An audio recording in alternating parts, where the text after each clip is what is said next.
Bienvenidos, vamos a iniciar juntos el tema número 2 de esta primera unidad dedicada a la introducción al derecho ambiental. Estuvimos viendo en el tema primero la importancia del derecho ambiental y el concepto que debemos tener nosotros del derecho ambiental. Como todo derecho, el derecho ambiental también es un conjunto de normas jurídicas que van a regular nuestra conducta. Pero en este caso en particular se va a regular en nuestro vínculo con el medio ambiente. Y en dos aspectos. El primero es el de controlar, supervisar, y el otro el de proteger y racionalizar, el de conservar, el de lograr sostenibilidad para nuestros recursos, que obviamente tenemos que explotarlos, porque de ellos depende también nuestra subsistencia. Pero esta explotación debe estar marcada por parámetros de conducta que aseguren la permanencia en el tiempo y la continuidad de los beneficios de este recurso. No solamente para usted o para mí, sino también para las generaciones que están por venir. Pensemos en los hijos, en los nietos, en los bisnietos, en los chornos, que van a depender de un mundo que nosotros vamos a dejar más sucio o más limpio, con más recursos o menos recursos, ¿no? Entonces eso nos debe siempre a nosotros inspirar ese compromiso. También dijimos que en ese aspecto el derecho ambiental tiene varias dimensiones, ¿no? Que esas dimensiones pueden ser normativas, stricto sensu, o pueden ser también morales, religiosas y sociales, ¿no? Y cada aspecto tiene también una dimensión especial que nos llega a la conclusión de que todo este tema, ¿no?, vinculado al tema de la conducta humana, tiene que llamarnos a un compromiso, que no todo compromiso va a ser obligado y presionado, sino que el mayor compromiso y el compromiso más efectivo es aquel que surge y nace de una persuasión, ¿no?, personal de la necesidad que tenemos. Eso comprendió el mundo, ¿no?, en la década, en épocas muy antiguas, y obviamente luego ya con los estados modernos se ha tenido que legalizar y formalizar. Este segundo tema está dedicado justamente a un pequeño repaso de la historia, no solamente respecto a los hechos ecológicos que llamaron la atención del mundo, sino también al origen de las normas y del derecho ambiental propiamente. ¿Cuáles fueron las primeras normas? ¿Cuándo fueron los primeros tratados? ¿Qué año fue que marcó un hito importante en el desarrollo de la legislación ambiental? Ese es el tema número 2, la historia del derecho ambiental, y está envuelto entre preguntitas justamente porque nos vamos a dar cuenta de algo muy importante. Leamos juntos esta diapositiva. Dice así: la norma jurídica hizo su aparición en las comunidades primitivas, donde por lo demás ocupó un lugar principal. En efecto, dentro de ellas había una idea muy clara sobre las relaciones de mutua dependencia que existen entre el hombre y la naturaleza, como lo ponen de manifiesto muchos testimonios. Bueno, claro, por supuesto, usted ya se dio cuenta y debe estar preguntándose un momento, profesor, a ver qué dijo. Las normas jurídicas ya estaban presentes en las civilizaciones, en las comunidades primitivas. Sí, claro, la norma jurídica para ellos, ¿no? Usted sabe que para nosotros la norma jurídica es una norma positiva, es una norma escrita, codificada, emitida pues por un gobierno o por una institución que esté facultado para ella, ¿no? Y que forma parte de toda una jerarquización, pirámide de Kelsen, ¿no? Donde la Constitución es la parte de la norma jurídica y más importante de jerarquía. Sin embargo, debemos recordar que la norma para los pueblos primitivos o las civilizaciones antiguas eran también la costumbre, ¿no? La norma jurídica no era necesariamente escrita, por el contrario, una norma consuetudinaria, una norma que partía del consenso, ¿no?, y del consuetudo de las comunidades.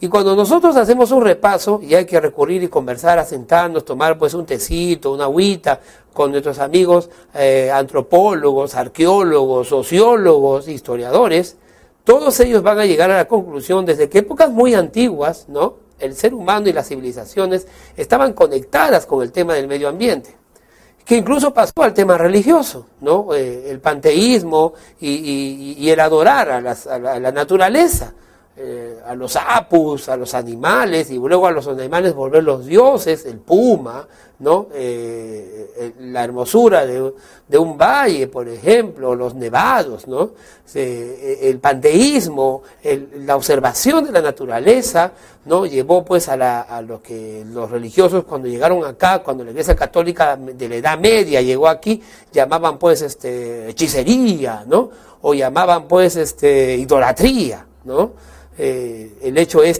que existía en las religiones antiguas que encontraron acá. En realidad, cuando hacemos un repaso y pensamos en lo que decían los cronistas, muchos de ellos como Ciesa de León o Bernabé Cobo, el mismo Guamán Poma de Ayala nos menciona a Tixi Viracocha como uno de los primeros dioses antiguos de estas tierras, de las civilizaciones antiguas de nuestra América. Y cuando se habla de Tixi Viracocha, por ejemplo, se lo habla como el hombre que podía hacer todo, ¿no? Tixi Viracocha era el creador. No había varios dioses, sino uno solo que había creado todo, ¿no? Es más bien en épocas ya tardías en las cuales el panteísmo y la adoración a la naturaleza alcanza mayor hegemonía, y es esa religión que es la que encuentran los españoles cuando llegaron acá, pues con esa idea inquisidora, ¿no? Con esa idea dominadora, con esa idea, pues, con esa religión, pues, católica de la Edad Media, ¿no? Entonces, cuando llegan acá hay ese enfrentamiento allí, y obviamente tanto un lado como del otro les fue mal, ¿no? Porque el medio ambiente, como dicen los chicos, los jóvenes, fue el que pagó las consecuencias, ¿no? La explotación, ¿no? Del indio, del hombre por el hombre, la explotación y el aniquilamiento de los recursos naturales que teníamos, ya había empezado desde aquella época, y se quebró, ¿no? Esas normas consuetudinarias en algún momento. Ese compromiso que las civilizaciones y los señoríos tenían con la naturaleza se quiebra con la llegada de la modernidad de aquel tiempo. Y con ese deseo, pues, con ese pensamiento político colonialista, mercantilista, con lo cual llegan no los colonos, sino los conquistadores, ¿no? En esta parte del mundo. Bueno, y en otras partes también los colonos, ¿no? Los colonos la colonización moderna posterior que realizó, pues, Inglaterra, Francia, posterior a la portuguesa y a la española y a la inglesa, que fueron las que siempre han estado, pues, dominando. Recordemos que desde los primeros tiempos entonces ya muchos países tuvieron que entrar a tratados, como por ejemplo el que firmó Portugal con el Reino de España para dividirse la zona de Latinoamérica, ¿no? En Sudamérica, para ser más exacto, Brasil por un lado, ¿no? Y España por el otro. Allí, por ejemplo, a repartirse territorio, ¿qué se está repartiendo? Recursos naturales, ¿no? Recursos naturales. Sin embargo, no había, pues, una visión respecto al tema medioambiental.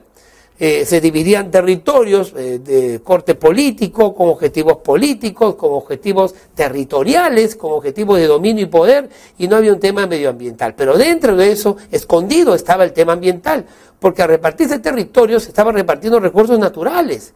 Hoy en día sabemos que los territorios más ricos, por ejemplo el territorio del Perú, ¿qué iba a saber, pues, Vasco de Gama o el presidente Gamarra o Ramón Castilla, que acá teníamos el gas de Camisea, que ellos no conocían esas fuentes energéticas, ¿no? Hoy en día sí, el mundo moderno, el mundo contemporáneo, a través de la ciencia, la tecnología, los grandes descubrimientos científicos, ¿no? De las fuentes de energía, entonces nos permite a nosotros encontrarnos con una nueva forma de explotación de recursos naturales y con un inmenso y globalizado interés en estos recursos. Díganme si no se han producido guerras, invasiones, se han pateado tratados internacionales o de elusión de guerras simplemente por recursos naturales. No se han invadido países incluso engañando a la comunidad internacional para poder aprovecharse de esos recursos naturales. No se hace eso todos los días. No estamos exagerando, ¿no? Es historia reciente, es historia contemporánea, es historia que usted ha vivido, que ha leído en los periódicos y en los noticiarios. Por eso yo le digo, ¿no?, que es importante recordar que el derecho ambiental, como derecho consuetudinario para muchos de nosotros, me incluyo, ya existe hace mucho tiempo, ¿no? Sea desde un punto de vista panteísta, o sea desde un punto de vista de mayordomía y administración, el ser humano siempre ha querido regular la conducta. Usted sabía, por ejemplo, que Tupac Yupanqui y su padre Pachacútec habían ordenado que tenía pena de muerte a aquellos que intervenían en las islas guaneras, evitando que las avecitas, ¿no?, que las avecitas tuvieran sus avecitas chiquitas, ¿ah? Y si las aves guaneras venían en determinadas épocas del año, entonces, ¿qué había ordenado Tupac Yupanqui y Pachacútec? Que si alguien se metía a matar a las aves o interfería en ese ciclo natural, merecía morir, imagínense, ¿no? ¿Y por qué? Porque para el imperio, la existencia de las islas guaneras en el sur del Perú y en el norte de Chile, y también costas de Bolivia, como sería, ¿no?, antes de la guerra del Salitre, era importantísimo, era fundamental. La economía inca era una economía agrícola, era la agricultura, la máxima expresión de esa economía, aparte de la minería, ¿no?, que no había llegado a una máxima expresión, era más bien ornamentalista y litúrgica, más que de negocio y de comercio y mercantilismo, como sí lo fue con los españoles. Pero la agricultura sí era básico en el imperio, la agricultura era el sistema medular. Y de esta forma, entonces, el guano ya era conocido pues en época inca. El guano ya era sumamente explotado en época inca para el tema agrícola, para las tierras de los reyes, de los emperadores, ¿no? Como eran los incas, de la nobleza y del pueblo, organizado en ayllus, que hacía pues una perfecta sociedad que logró pues llegar a donde usted y yo ya conocemos y sabemos. Entonces, había unas normas y costumbres consuetudinarias que hacían respetar y que ya regulaban la conducta de la sociedad peruana o de la sociedad antigua de esas civilizaciones en aquel tiempo. Imagínense, en primer lugar hoy día ya no hay tanto guano, ¿no? Y estoy seguro que a pesar de todas las penas, ¿no? Los que matan vicuñitas, los que matan a animalitos, delfines, andan por ahí, ¿no? En impunidad, ¿no? Que venga un Tupac Yupanqui y que diga pena de muerte a los que maten delfines y lo hacen pasar como atún, ¿ah? ¿Qué les parece? Así a algunos les gusta el atún, ¿no? Rico el atún, comen, pero quizás si es atún, de repente es delfín, ¿no? Pues yo tengo amigos, por ejemplo, que ya no compran atún, ¿no? Y yo le digo, ¿pero por qué si el atún? No, es que tú sabes que es atún, tú no sabes que es el atún, de repente son delfines, así que no vamos a comer hasta que no haya garantía y fiscalización. Interesante, ¿no? Interesante. No estoy hablando en contra de las empresas de atún, por favor no me vayan a demandar, ¿ya? Estoy mencionando un hecho que ya está ocurriendo. Bueno, pero ya posteriormente el mundo se da cuenta que se necesita proteger el tema ambiental. Y realmente la gran revolución respecto al tema ambiental comienza a aparecer por la preocupación de los territorios. Ya en los años 30, por ejemplo, o a principios del siglo XX, hay una notable preocupación en los territorios, ¿no? Los países colonialistas o neocolonialistas de la época, antes de la Primera Guerra Mundial y de la Segunda Guerra Mundial, en que el colonialismo, ¿no? Moderno, contemporáneo, pues era el modelaje económico del mundo.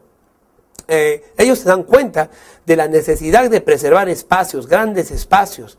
En esta etapa se suscriben acuerdos, tratados, de corte regional, por supuesto, no había Naciones Unidas, no había Sociedad de Naciones, pero que estaban referidos a problemas concretos. Por ejemplo, se les puede agrupar en aquellos acuerdos que crean sistemas regionales para preservar la fauna y la flora en su estado natural y que promueven la creación de áreas naturales.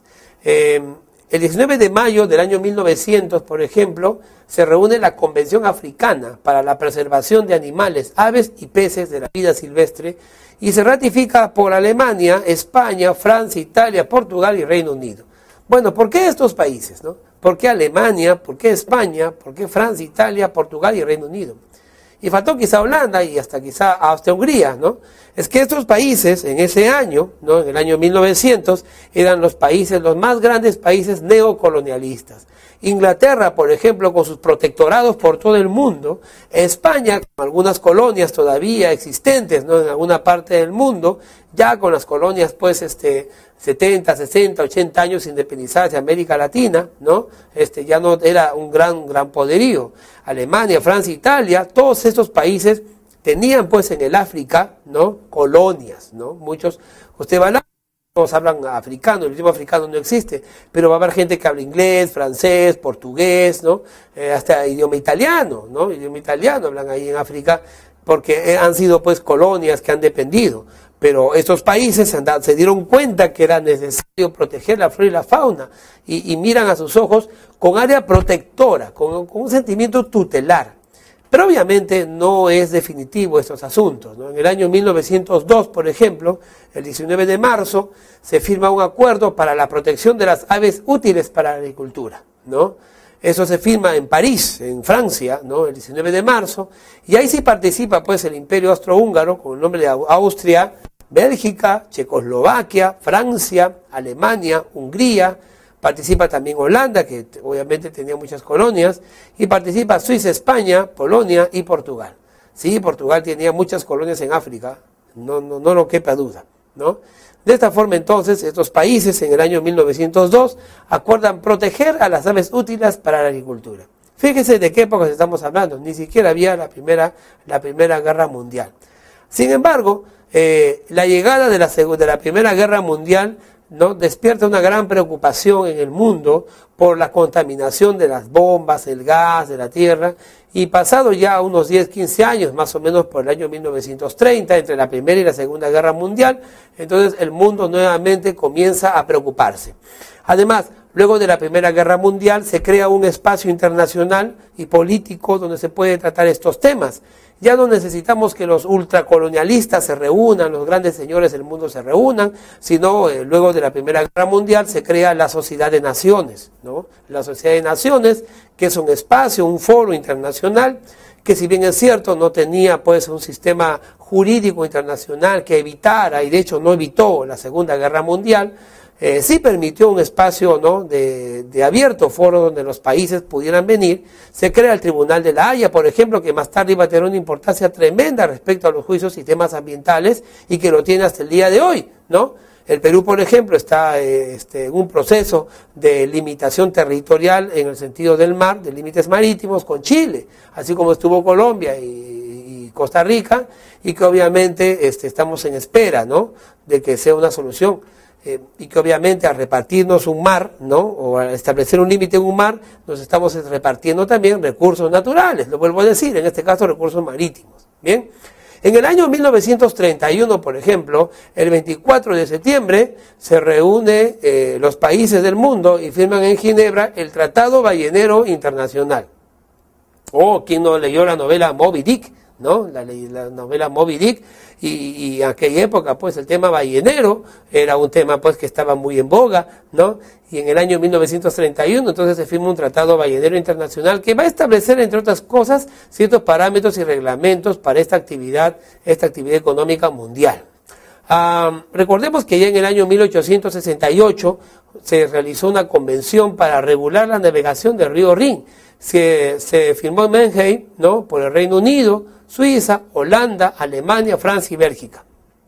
Entonces, no solamente desde el siglo XX, sino desde fines del siglo XIX, ya había una preocupación natural, ¿no?, respecto al tema del medio ambiente, por la necesidad comercial, por la necesidad de la actividad económica colonialista, no tanto por una necesidad de protección ecológica. Sin embargo, ya después de la Segunda Guerra Mundial, ¿no?, y obviamente con la aparición de la bomba atómica, la contaminación radioactiva, el inicio de la Guerra Fría, con la posibilidad de que todo el medio ambiente como nosotros lo conocemos pueda ser destruido en cuestión de minutos u horas, ¿no? Entonces obviamente el mundo da de frente a un nuevo aspecto en este tema, ¿no? Es así que en el año 1945 se realiza la Conferencia de las Naciones Unidas sobre el Medio Humano, que se realizó pues en el año 1972. Desde el año 45 ya había habido reuniones que terminaron en la Gran Convención de Estocolmo. La reunión de Estocolmo del año 1972 es consecuencia, ¿no?, de estos aspectos de la Segunda Guerra Mundial, pero sobre todo de la aparición de un movimiento verde, de una preocupación sana respecto a la ecología, que surge pues con la publicación del libro en el año 1962, un libro que fue escrito entre 1960 y 1962 por Rachel Carson, ¿no? Este libro llevaba por título La Primavera Silenciosa. Y Rachel Carson en este libro denuncia, ¿no?, los efectos de un insecticida tan conocido por nosotros. Bueno, creo que por esta generación ya no, pero sí por mi generación la llegamos a usar todavía de chiquititos. Usted recuerda esos, ¿no?, que se hacía, ¿verdad?, ¿no?, con su, ¿no?, unos chisguetes con su potecito. ¿Cómo se llamaba? DDT, ¿no? El DDT. El DDT, por ejemplo, que es usado en los grandes por la agricultura en masa, ¿no?, y que servía para matar los insectos y las plagas de las plantas, no contaminaba la tierra y contaminaba la misma planta. Y entonces uno agarraba y comía de eso, ¿no?, y estaba comiendo pues el insecticida, y eso traía consecuencias a la salud del ser humano, ¿no?, y acortaba, en fin. Eso fue denunciado en el libro La Primavera Silenciosa por Rachel Carson, una mujer, una científica, ¿no?, muy reconocida. A partir de ella y de su temprana muerte surge entonces el tema de la preocupación por la ecología, pero ya más avasalladora, más preocupante, ¿no? Entonces obviamente los países que ya tenían cierta legislación e invocando aquellos acuerdos que, como repito una vez más, eran acuerdos vinculados al medio ambiental, al tema ambiental, pero no por una preocupación del tema ambiental, sino por otros temas, ¿no? Preocupados por territorio, política, ponderación, geopolítica, preocupados por recursos naturales, riquezas, ¿no? Mercantilismo, pues, neocolonialismo y capitalismo recién surgido de esa época, ¿no? Entonces, por eso se firmó los tratados. Pero a partir del año 1962, con la publicación de esta revista, el movimiento verde en el mundo entero, ¿no? Los jóvenes en los años 60, épocas románticas, iban a Alaska, ¿no? A vivir para alejarse de la contaminación del mundo de hoy, ¿no? O a Groenlandia, se iban a colonizar. Imagínense. Es que todos estos elementos se unen para lograr que las Naciones Unidas en el año 1972 pueda convocar la Conferencia de Estocolmo, que llevó por título, ¿no? Conferencia de las Naciones Unidas para el Medio Humano. En esta etapa se inicia entonces la constitución de grandes organizaciones internacionales de carácter universal y la creación de los llamados sistemas regionales y subregionales de rango internacional respecto al medio ambiente. Dos hechos importantes son los que marcan los hitos al terminar la Conferencia de Estocolmo. Primero, se firma en Estocolmo la primera convención global moderna, porque hemos mencionado algunas, ¿no? Muy antiguas, para la conservación integral de la naturaleza. Esto se llama la Convención Ramsar. La Convención Ramsar tiene, entre otros aspectos también, ¿no? El tema de los humedales en el mundo. Los humedales en los cuales los pantanos de Villa, de acá de Chorrillos, de la ciudad de Lima, forman parte también y están en la nomenclatura Ramsar como hitos importantes en la migración de las aves a través del globo y del terráqueo. Para las aves no hay Perú, Bolivia, no hay límites, no hay fronteras, ¿no? Ellos no sacan visa, no pasan por aduanas, ¿no? Ellos vuelan nomás y donde encuentran su humedal, ahí van a descansar, ¿no?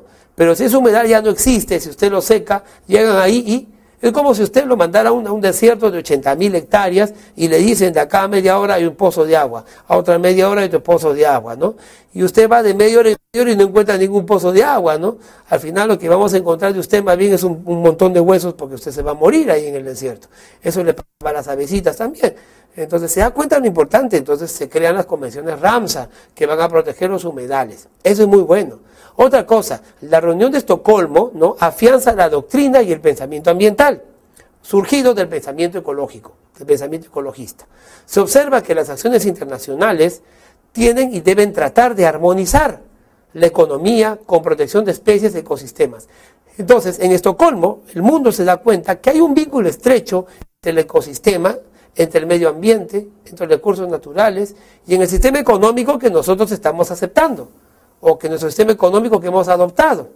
Si nuestro sistema económico va a ser un sistema basado en algún recurso natural, y el Perú tiene mucha experiencia, ¿no? Nuestra economía era una economía salitrera en algún tiempo, en otro tiempo era una economía aguanera, en otro tiempo era una economía cauchera, y ahora, y en otro tiempo, en los años 50, la guerra con Corea, en la época de Manuel Odría, también estaba en la época de la minería, ¿no? Y realmente el Perú tiene una economía minera. Actualmente tenemos una economía minera. Imagínese usted si alguien tronara, alguna divinidad tronara los dedos y desapareciera todo el oro y toda la plata y todo el cobre del Perú. ¿Qué haríamos? Preocupante, ¿verdad? Entonces, el sistema económico que tengamos y la riqueza que tengamos está vinculado al hecho de la naturaleza. En Estocolmo el mundo se dio cuenta. Entonces, los acuerdos deben dirigirse a soluciones globalizadoras. Ellos son el principal instrumento de las políticas ambientales.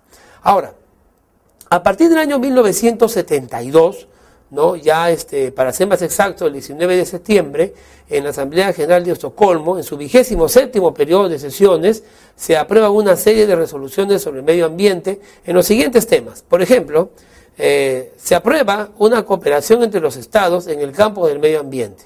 Segundo, hay una responsabilidad ambiental de los estados. Tercero, se crea el famoso programa de las Naciones Unidas para el Medio Ambiente, en sus siglas en English, en NUMA, ¿no? Los PINUMA, ¿no? O NUMA, para nosotros, es importantísimo, porque a partir de la creación de estos programas, se crean, ¿no? A su vez, subprogramas o actividades dedicados a los países, para que los países miembros de las Naciones Unidas puedan acogerse, ¿no? A esto. A partir de los NUMA y del año 72, se perfila entonces una gran preocupación. Yo recuerdo de niño, ¿no? Cuando se en los periódicos y en las revistas y en todos los diarios aparecía pues Río, Eco 92. ¿Usted se acuerda? Eco 92, donde ya un anciano, Jacques Cousteau, este gran oceanógrafo francés, ¿no?, salió al frente a decir que tenemos que iniciar y conservar el mundo hoy. Bueno, 92, 2002, ¿no?, 2012, ya son 20 años, 21 años, y seguimos en ese llamado de ese gran hombre, este oceanógrafo, Jacques Cousteau.